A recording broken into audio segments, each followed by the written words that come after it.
So guys, I am currently in Pakistan province of Gilgit, and now I am heading to Rupal Valley, which serves as the base camp for Nanga Parbat.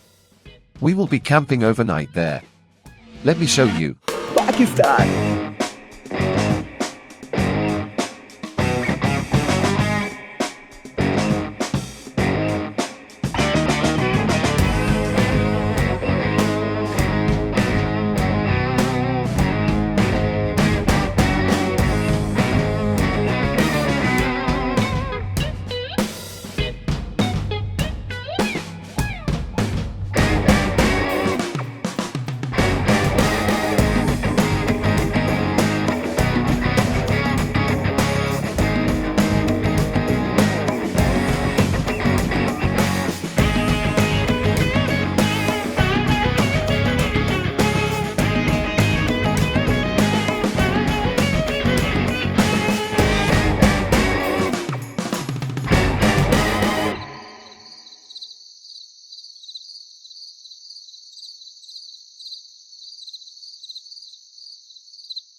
At the moment, I'm near Nanga Parbat, and it's extremely cold here, with the temperature around 4 degrees Celsius or even lower. A small bonfire is lit and we're enjoying chicken karahi alongside it. The cold is intense, the clouds are dark, and there was light rain earlier, which has now stopped. After finishing dinner, I'll head to my tent and sleep. This is truly an adventure, and if you ever get a chance to visit this place, I highly recommend it. You'll absolutely love it and enjoy the adventure it offers. One time in your life visit this place. You'll love it.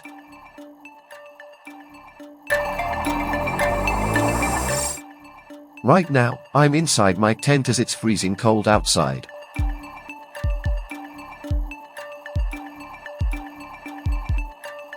Morning is almost here, and I'll soon show you the breathtaking views of Nanga Parbat from here. You can see my tent.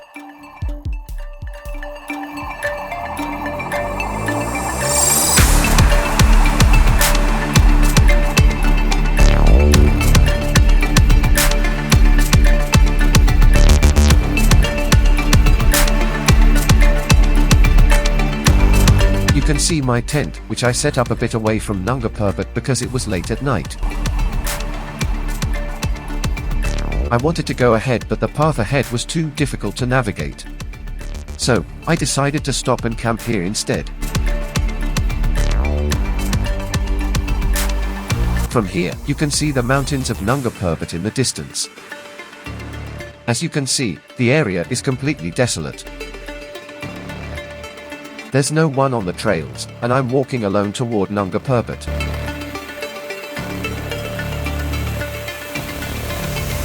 You can see these views in front of me.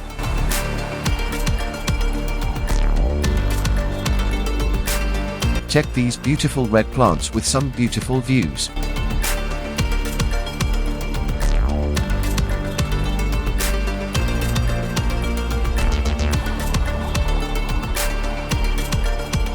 You can see sun with the snowfall, but very few drops.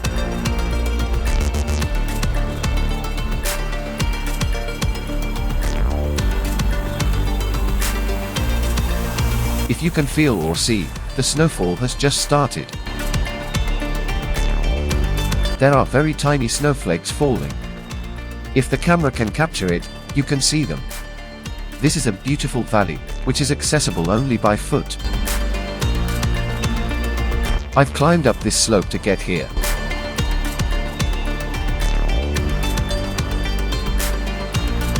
Behind me, you can see the breathtaking view of Nanga Parbat. I've climbed all the way up this mountain. And now I need to take the path behind me. There's a little more distance to cover. After that, I'll go behind that tree to reach the front view of Nanga Parbat. This is the final trek that will lead me toward Nanga Parbat, inshallah.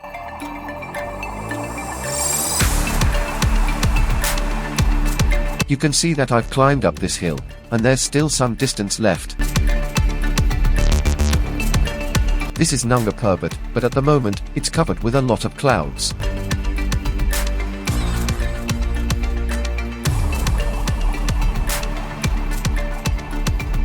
I hope that after traveling this far, I'll be able to see it. The clouds are heavy, but I'll try my best to wait until they clear.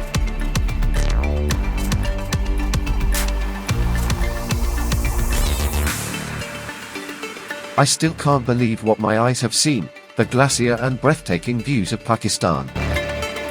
These are all glacier in front of Nanga Parbat and fully covered with clouds.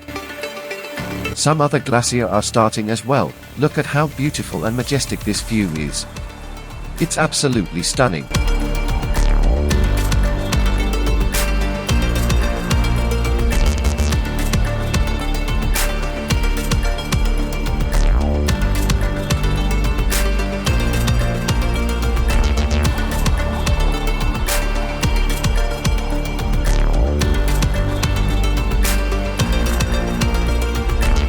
I can't believe I'm witnessing all this with my own eyes. These are also huge mountains in front of Nanga Parbat, covered with clouds. Alongside them, there are some incredible glacier that look absolutely beautiful. And right in front is Nanga Parbat. Nanga Parbat is currently covered with clouds, and I can't estimate its height from here. I'll wait for the clouds to clear. The scenery around me is stunning.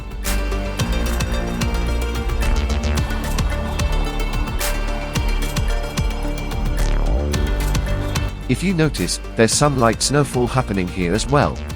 Hold the camera and show you the glacier on my right side. Right now, they are completely covered with clouds. Anyway, after showing you all this, I'll take your leave. Because snowfall could start at any moment. That's why I need to leave this place quickly. I can't stay here for long. Because the snowfall might begin anytime.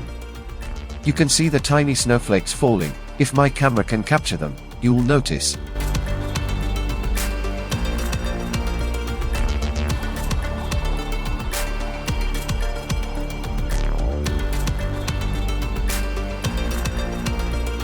It's better for me to leave now and not linger here too long.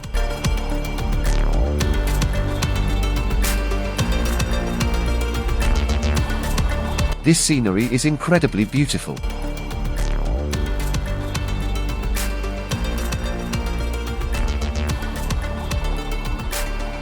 As far as the eye can see, there's snow everywhere. The wind is extremely strong.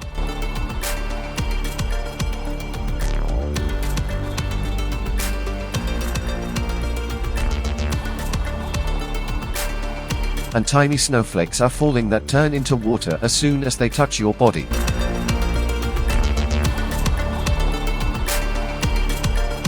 You can also spot some natural birds flying in this pristine environment. At any moment, snowfall could begin here. I need to leave this place as soon as possible. Are you from Islamabad? No, I'm from Lahore. Lahore. Most tourists who come here are from Lahore. I'm actually a local here. Alright. Behind me, if you had visited yesterday, you would have seen Nanga Parbat. Yes. It's also called the Killer Mountain and is known as the abode of That's fairies. right. What we can see up there. Yes, sir. Those clouds up there. This is the backside of Nanga Parbat. Alright. At the moment, the clouds have covered it. If the weather clears, the peak becomes visible even from here. Can you tell me how successful people are in summiting Nanga Parbat? How many succeed, and how many fail? Out of 100 climbers, I think only one succeeds, and even that's very difficult. Only 1 out of 100? Yes, and even then, only if Allah gives them the strength. Otherwise, it's not possible. If even 1 out of 100 makes it, that's a big deal, but 99% of the climbers die. That's why it's called the Killer Mountain. It's extremely dangerous. It's the 9th highest mountain in the world, in my opinion. In terms of height? In terms of height. But in terms of danger? Yes, it's even more dangerous than K2 because we've conducted surveys on it, especially at Base Camp 1. There are about 10 to 15, maybe 20 graves of foreign climbers up there, which the locals have. Foreigners' graves. Yes, some have nameplates, while others don't. Locals rescued and buried them there. Last year, 2 foreigners got caught in a landslide and died. Okay. The locals here went to rescue them. Yes. They recovered their bodies and handed them over to their families. Handed them over to their families. All right. Thank you so much, Thank you. sir. May God bless you, sir.